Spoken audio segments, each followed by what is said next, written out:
مساء الخير بربي باش نغتنم الفرصة على خاطر خويا ما عندوش توصية قصوها عليه وعنده كان وطنية أولى وطنية ثانية باش نعمل له نداء صغير.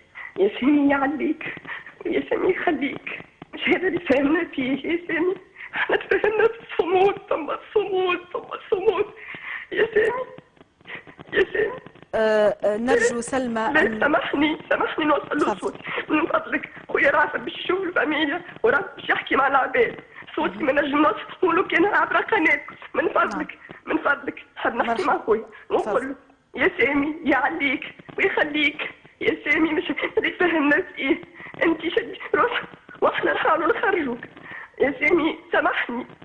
سامحني اللي ما شديتكش كي انت قدمت نفسك بروحك، سامحني ما قلتلكش يا مهبول، قدمت نفسك وحدك العداله ومشيت تساقيك، تفرجت فيك وخليتك تمشي، ما حقنيش سامحني. اما بربي يا سامي بربي سلمى من فضلك خلينا في الصمود.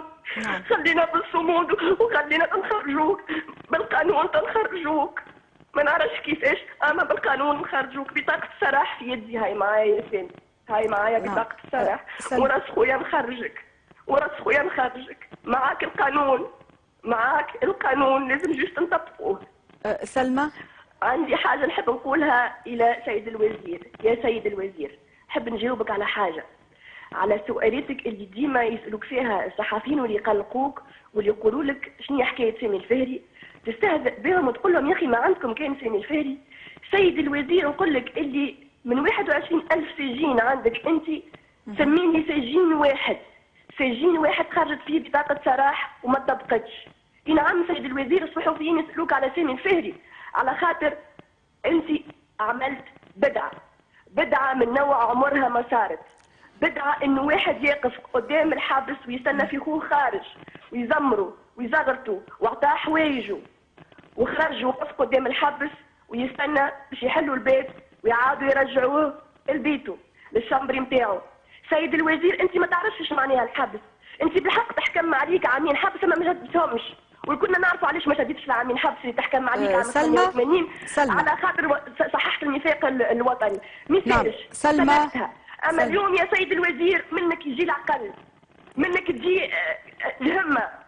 كان فما شويه همه في العدل نتاعك وكان مازال فما شويه ميزان في العدل نتاعك. سلمى نطبق القانون يا سيد الوزير، أرجوكي سلمى طبق القانون، راهو عيب اللي قاعد تعمل فيه، ما فماش حل اخر الا تطبيق القانون. واضح. سلمى من فضلك سامي الفهري ماهوش حاجه اقوى منك، لازم تطبق القانون. نعم يا خويا ما تحبوش امورك، سامي الفهري طبق عليه القانون. نعم. القضاء سلمى الفهري شقيقة سامي الفهري، شكرا جزيلا على تدخلك.